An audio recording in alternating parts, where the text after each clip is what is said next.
In this lecture, we'll be seeing how to form the dual of a given LPP. The problem which is given to us, the LPP problem which is given to us is called as a primal problem. For example, here we are given a problem, an LPP, maximize z equal to 3x1 plus 4x2 plus 2x3. There are three variables in this LPP, subject to three constraints. First one being x1 plus 2x2 plus 3x3 less than equal to 18, right? Another constraint is 4x1 plus 3x2 greater than equal to 21. So second constraint is greater than equal to type, and third constraint is x1 plus x2 plus x3 is equal to 6. So in this problem, you have all the types of constraint. One constraint is less than equal to type, another is greater than equal to type, and third one is equality type. Now, as far as the variables are concerned, x1 is greater than equal to 0 means it is a normal type of variable. Normal means which is positive, which is 0 or positive, it is normal variable.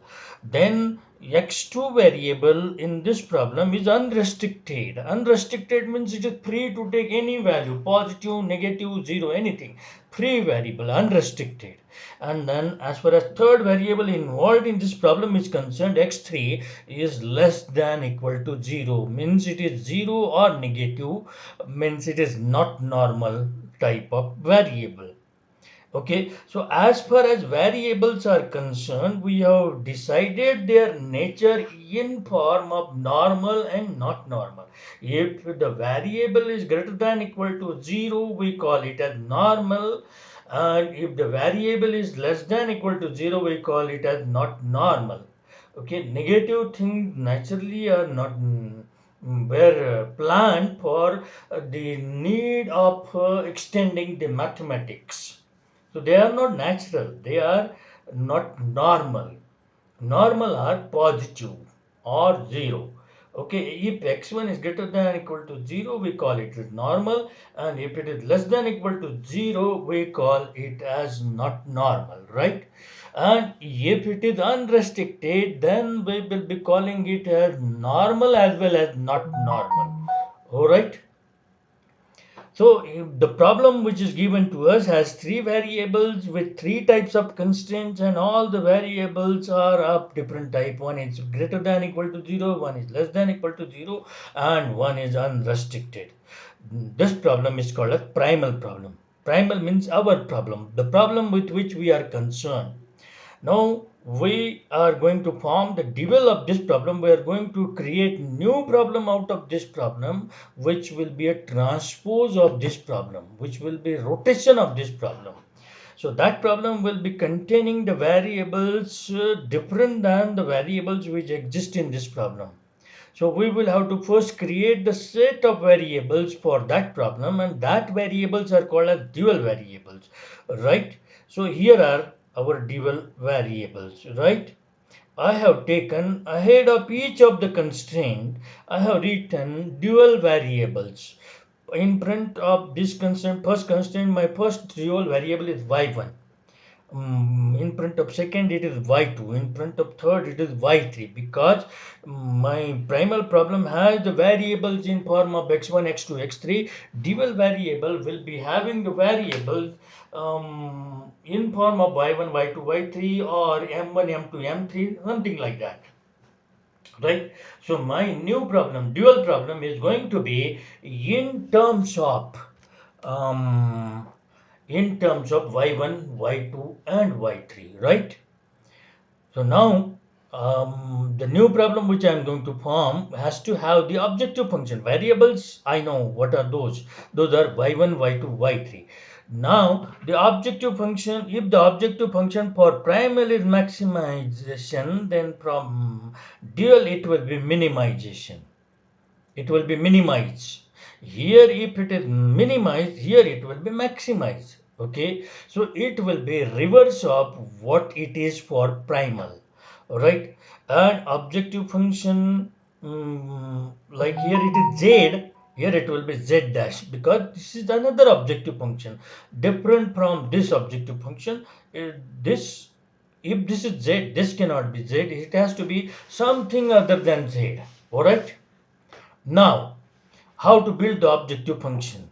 For that, what you do, you take the support of right hand side constants of the constraints of the primal and multiply each of the constant with the corresponding dual variable. For example, here it will be 18y1 plus 21y2 plus 6y3.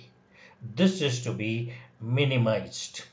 Why minimize? Because here the objective function was maximized, so here it has to be minimized. Okay. Now another thing, we will now be needing the constraints. So constraints are formed based on the coefficient of each variable involved in the problem. So variables will be creating the constraints here. Here what has happened? Constraints have created a variable. Dual variables are created from each of the constraint, and each of the primal variable will be creating constraint in the dual. Okay, now how do we do that? Let's consider x1 only. X1, what kind of variable x1 is? X1 is a normal variable. Okay, so now what you need to do, multiply the coefficients of x1 by the corresponding dual variables, right? So 1 into y1 plus 4 into y2 plus 1 into y3. This is the left hand side we have created. Let's not worry about this sign here. I'll be putting my finger on the signs. Okay. um, the right hand side you can write because our objective function was created based on the right hand side constants of the primal. So right hand side here will be created by the coefficients of objective function in the primal. Okay, so right hand side, coefficient of x1 is 3, so right hand side here there will be 3. Now what will be the sign in between, whether it will be less than equal to or greater than equal to or equal to. Okay, now for that, a very simple formula is normal begets normal. Okay, so as far as the variable from which this constraint is built is normal, so the constraint which will get built from this variable will also be normal. Now, what is the normal constraint? The constraint is normal. For example, in maximization problem, normally the constraint should be less than equal to type. Okay. Why less than equal to type? Because something, if something is trying to go high, there has to be something to restrict it down to certain level. So in maximization problem, normally the type of constraint is less than equal to type, and in minimization problem, normal type of constraint is greater than equal to type, right? So if in maximization problem you have greater than equal to type constraint, it will be termed as not normal constraint. And if you have less than equal to type constraint in minimization problem, it will be termed as not normal constraint there. So type of constraint, whether it is normal or not normal, is decided by the type of objective function, right? So now here the variable is normal. So constraint getting built from that variable, what is that? 1 into y1 plus 4 into y2 plus 1 into y3 will be some type, something 3. Okay, and that something will be normal again because the variable from which it is getting built is normal. Now what is normal? With respect to minimization type objective function, it is greater than equal to type. So here it is greater than. Got it? Now let us look at the third constraint. I'll take you directly to third constraint and then I'll come to second constraint. Third constraint will be built by referring to third variable x3. Okay, now look at the coefficients of x3. What are those? 3, 0 and 1, because the x3 variable doesn't exist in second constraint, so we can assume that its coefficient is 0. So the coefficients are 3, 0 and 1. So 3 into y1 plus 0 into y2 plus 1 into y3 is the left hand side of the third constraint. And what will be the right hand side? Right hand side will be the coefficient of x3 in objective function, and that is 2. And now the question is, what will be the sign in between? In between, 3y1 plus 0y2 plus y3 will be less than equal to or greater than equal to or equal to 2. Now we are seeing that x3 is not normal. So not normal will beget not normal. Got it? So with respect to minimization type, normal is greater than equal to, so less than equal to type will be not normal. Okay. Now coming on to second constraint. Okay. So second constraint will be 2 into y1 plus 3 into y2. Now it will be generated by referring to the coefficient of second variable x2. 2 into y1 plus 3 into y2 plus 1 into y3. Okay, now look at the type of that variable. It is unrestricted. Unrestricted means it is positive also, it is negative also, it is zero also. Okay, when the variable is under, when we know that if it is normal, then it will be greater than equal to in case of minimization problem, and less than equal to, if it is negative, then it will be less than equal to. But now the nature of x2 variable is both less than equal to 0 as well as greater than equal to 0, so it will be equality type. Okay, for unrestricted it will be equality type, right? So now this is how we get the constraint, but but our dual formation process is yet not over. Okay, now look at, we will have to decide about the natures of this variable, whether y1 is all greater than equal to 0 or less than equal to 0 or unrestricted. We have to decide. Okay, now again the rule works here. Normal begets normal.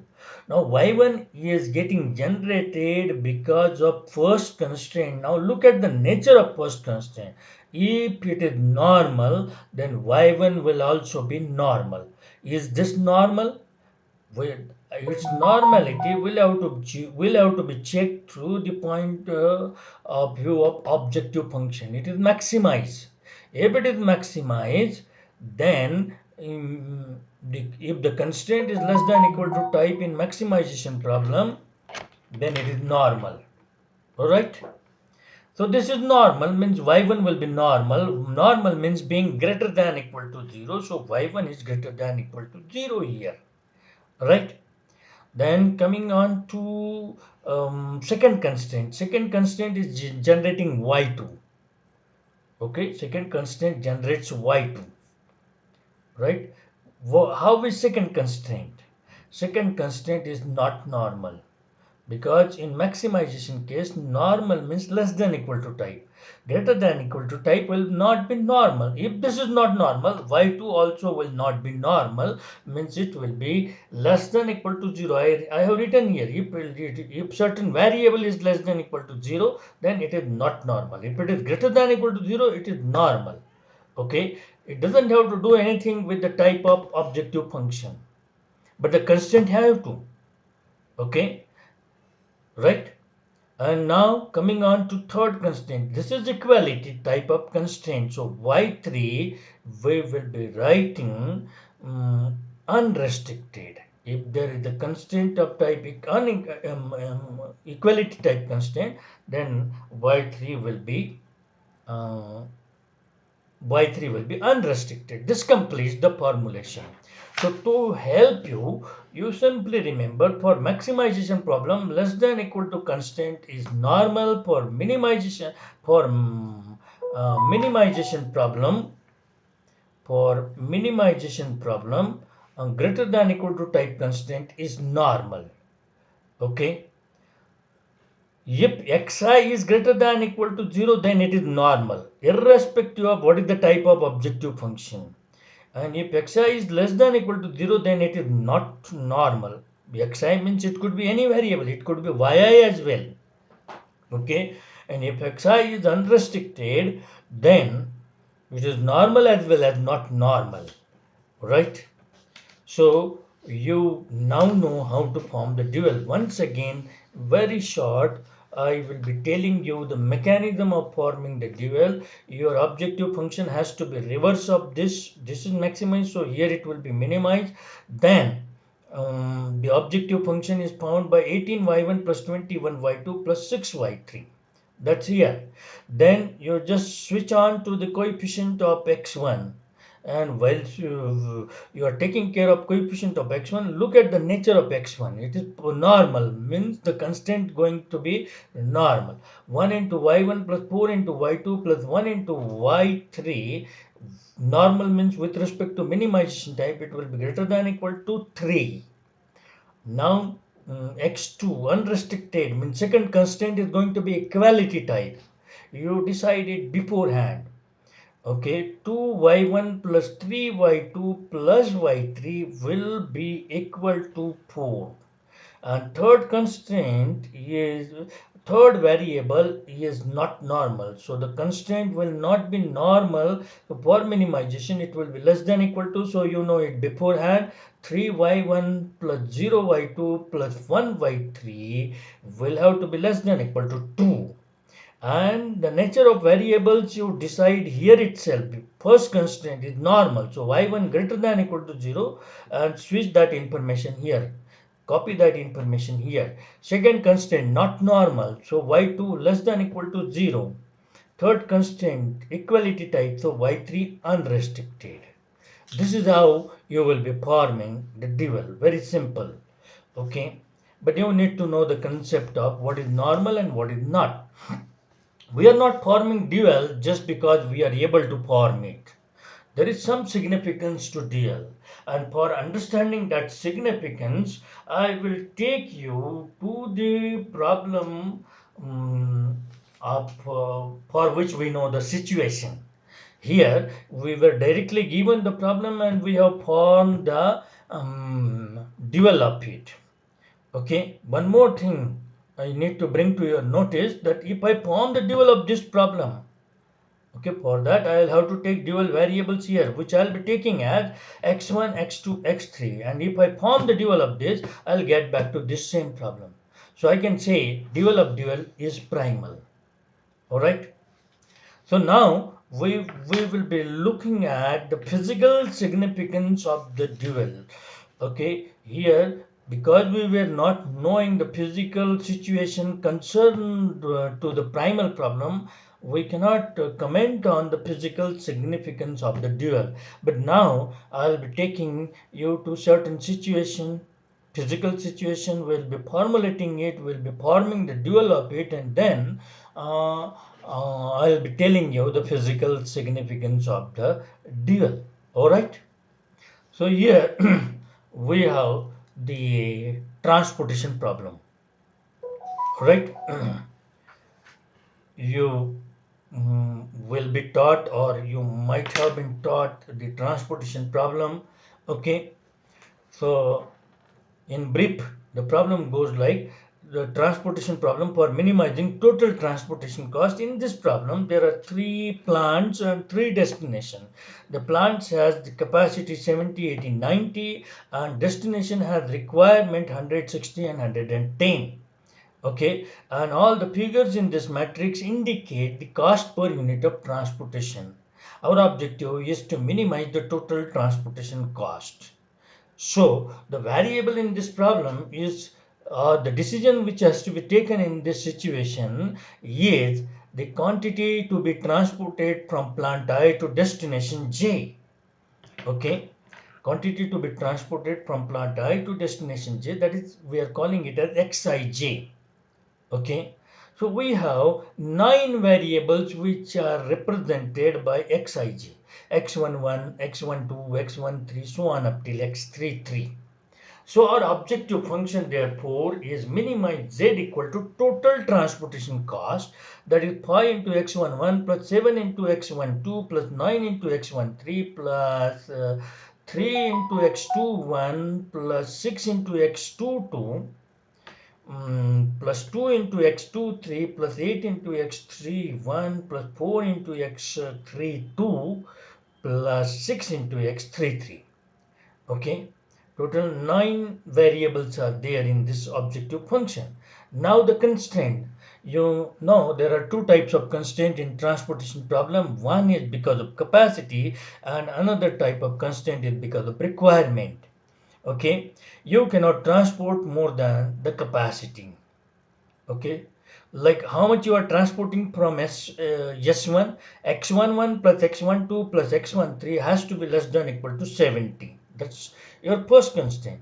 And likewise, your second constraint will be x21 plus x22 plus x23 less than equal to 80. And likewise, your third constraint x31 plus x32 plus x33 less than equal to 90. Okay, these are capacity constraints. Okay, right now you don't focus on the things written in pink. Will be having work with it later. Then requirement constraint. The quantity required by D1 will have to be greater than equal to 100, and how D1 will be getting its supply? It will be getting supply from S1, S2, S3, and how much total quantity will be there? Therefore, x11 plus x21 plus x31 will have to be greater than equal to 100. And likewise x12 plus x22 plus x32 will have to be greater than equal to 60. And likewise x13 plus x23 plus x33 will have to be greater than equal to 110. And all xij's, as we know by the nature of the variable, that they will have to be greater than equal to 0. Now we are going to form the dual of this. For forming the dual of this, you will have to take the dual variables. Okay, so ahead of each of the constraint, I would have written y1, y2, y3, y4, y5, y6. Okay, but instead of doing like that, what I am doing, for ahead of capacity constraint, I am taking the variables u1, u2, u3, and ahead of requirement constraint, I am taking variables v1, v2, v3.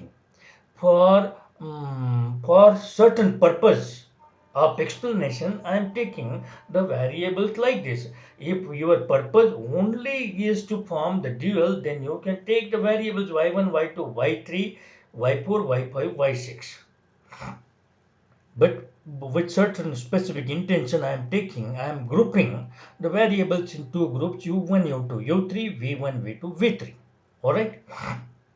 Now, while forming dual, I need to keep in mind the nature of variable. And here, fortunately, all variables have similar nature. And what is that? Normal nature. All the variables are normal. Okay. They are all greater than equal to 0. All of them are normal. It means that all the constants which we will be forming in dual problem are going to be normal. Okay. And the objective function of the dual problem is here of primal it is minimization, of dual it will be maximization.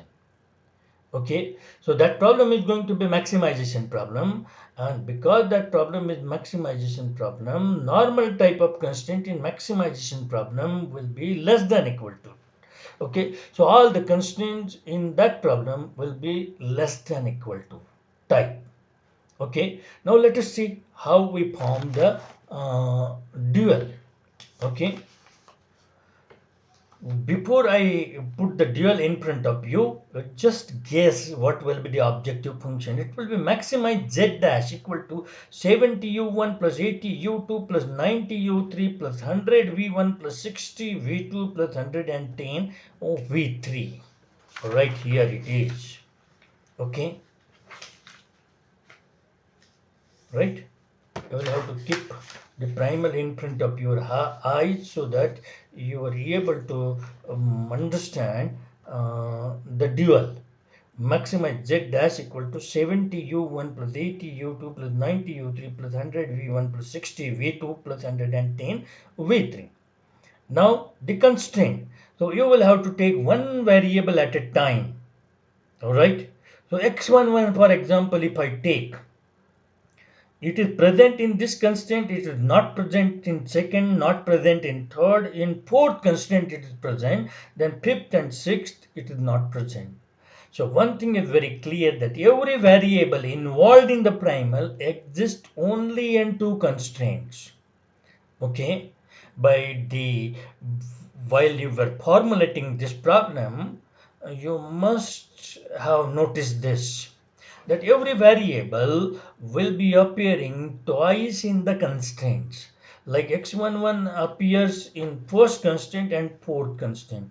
X12 appears in first constraint and fifth constraint, and likewise every other variable will be existing only in two constraints.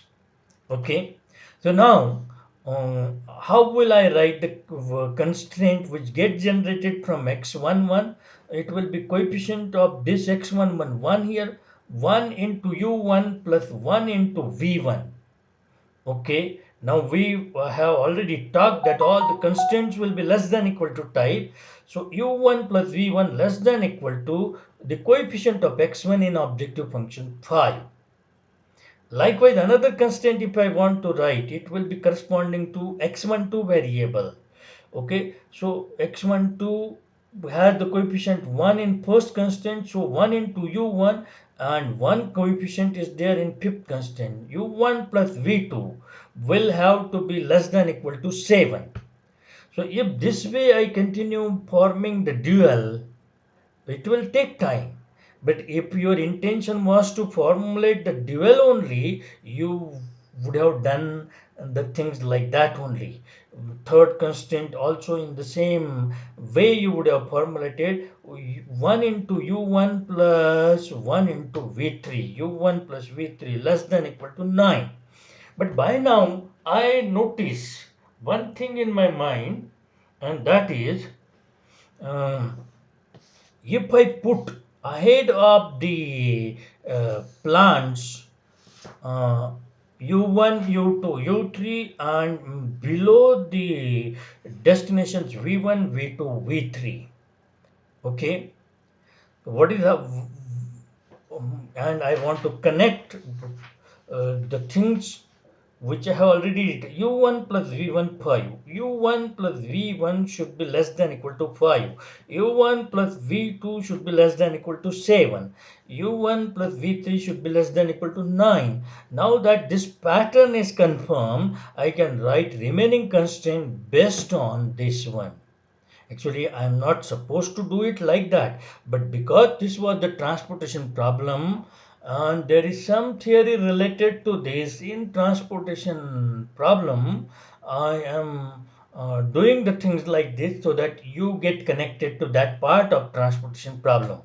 Okay, so I will be writing another remaining constant like u2 plus v1 less than equal to 3, u2 plus v2 less than equal to 6, like here you are saying u2 plus v2 less than equal to 6, u3 plus v3, u2 plus v3 less than equal to 2, then u3 plus v1 less than equal to 8, u3 plus v2 less than equal to 4, and u3 plus v3 less than equal to 6. Okay, this constraints will be equal to the number of cells in your transportation matrix. Other way, if I want to associate this number with the number of variables in the dual, will be equal to number of constraints in the problem, and number of constraints in the dual will be equal to number of variables in the problem primal. Okay, and dual formation is yet not over. Okay, lastly, I have to, depending upon the normality of the variables, just see here, objective function is minimized in the primal. So for minimize, greater than equal to type constants are normal. So V1, V2, V3, V1, V2, V3 must be greater than equal to 0, and these are not normal. So variable corresponding to not normal constraints u1, u2, u3 has to be less than equal to 0. Okay, so this will complete the dual. So I have just completed forming the dual. What is the significance of the dual? Okay, let me talk about this. Now, for interpreting the dual, one change I will be doing, that u1, u2, u3 is less than equal to 0. I will be writing this in little different form: minus u1 minus u2 minus u3 all greater than equal to 0, because u1, u2, u3 are less than equal to 0, so minus of this will be greater than equal to 0. So I have all the variables in the problem greater than equal to 0.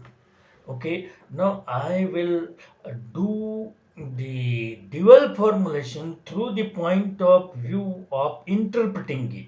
This was the dual formulation through the point of view of connection with the modified distribution method in transportation problem, right?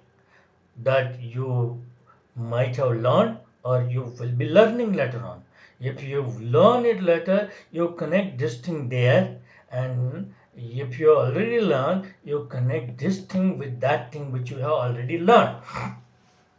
Now, this was the problem of a company which had three plants and three destinations, and the concern of the company was minimizing the total transportation cost. All right. Someone looking at the efforts of the company for towards minimizing the transportation cost came to the management of the company and offered his own proposal to the company. And what was that proposal? He said that I will be purchasing all your material from at different prices from different plants. For example, I'll be purchasing your material at price U1 from S1, U2 from S2, U3 from S3. Okay, this is the story which has to be created when you have to interpret the dual. So that man came and offered to the company that he will be purchasing the material which the company is transporting from various plants to various destinations at the prices U1, U2, U3 from S1, S2, S3 respectively. Okay, not only that, he proposed that he will be selling this material to customers at destination D1, D2, or D3 at the selling price V1, V2, V3, which he will be deciding. Okay.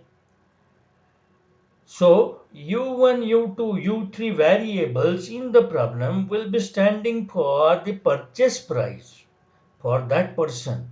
See what happens when someone is concerned with certain problem. Someone else will always be there to take care, to take advantage of his problem and create his own business. That is what is happening here, and that is what happens everywhere. All right.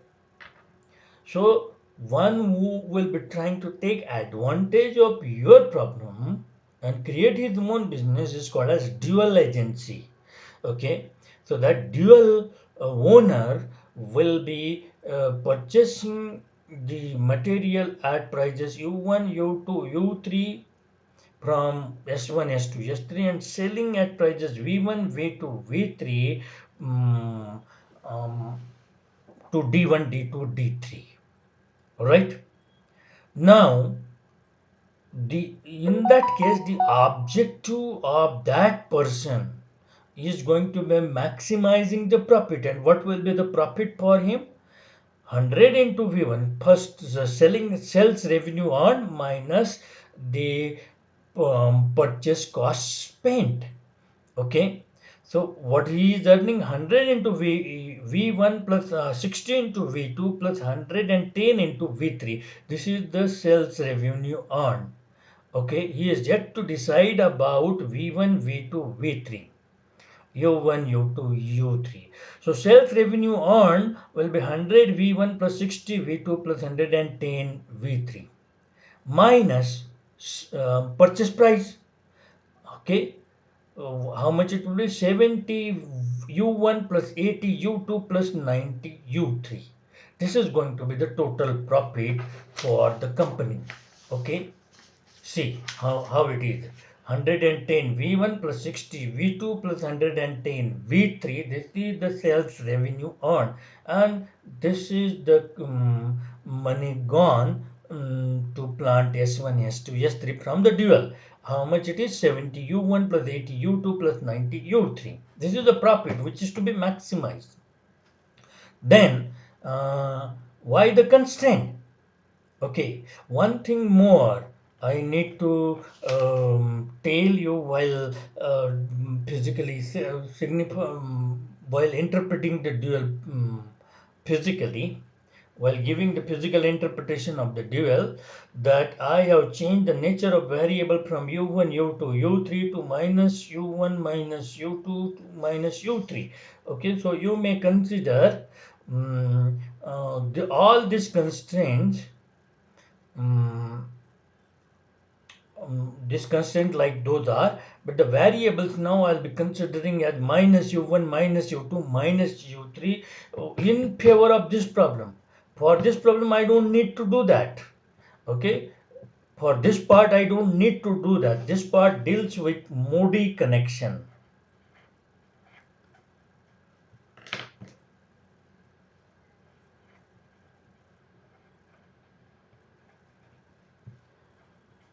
For transportation problem, transportation simplex method I'll be calling it as.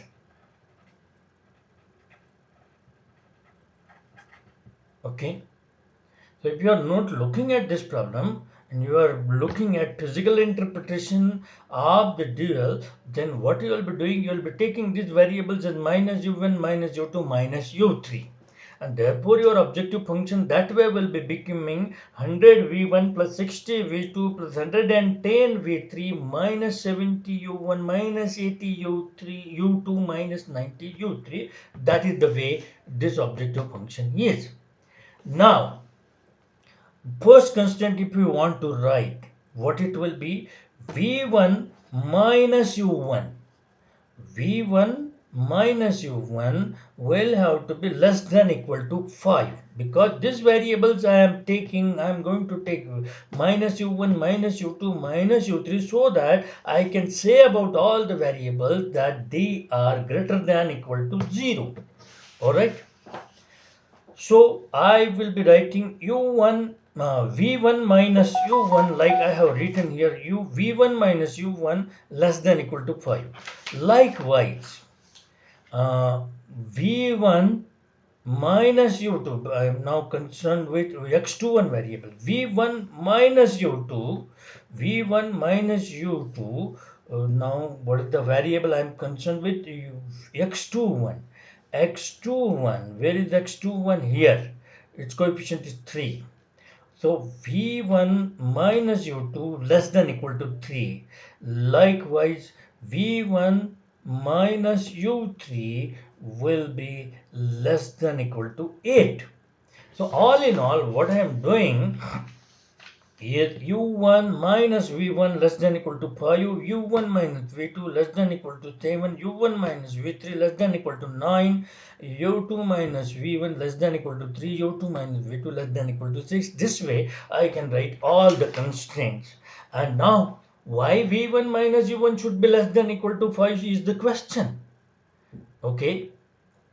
If this is to be the formulation for the man who is offering the company that I'll purchase all your material at my price and sell it to destination at my selling price. Okay. Then the company has to impose this this company has to impose this condition, some conditions on that transporter, that yes, you purchase the material from us and sell it to the customers present in at the destination, but keep in mind that the gap between the purchase price and selling price should not be more than the cost at which I do the transportation. this company is going to impose this condition that v1 minus u1 should be less than 5, v1 minus u2 should be less than 3, v1 minus u3 should be less than 8, okay, v2 minus u1 should be less than 7. So this way all 9 constraints get justified. That is the economic interpretation or physical interpretation of the dual. I have just written 3, but you can continue writing all the 7. Let me write and complete the things. For example, v2 minus u1 less than equal to 7, v2 minus u2 less than equal to 6, v2 minus u3 less than equal to 4, and then coming on to v3, that group I write here, v3 minus u1 less than equal to 9, v3 minus u2 less than equal to 2, and v3 minus u3 less than equal to 6. Okay, and I about u1, u2, u3, v1, v2, v3. Then about all variables involved here, you can write that they are all greater than equal to 0, right? All the variables are greater than equal to 0. This is the interpretation of the dual, okay, right? So something which had been left undiscussed as far as Moody connection for transportation simplex method is concerned, that you can discover yourself, and if you find any problem, you ask the question pertaining to that in the comment section. Okay, so thanks a lot, thank you very much. We'll be stopping here. Thank you very much.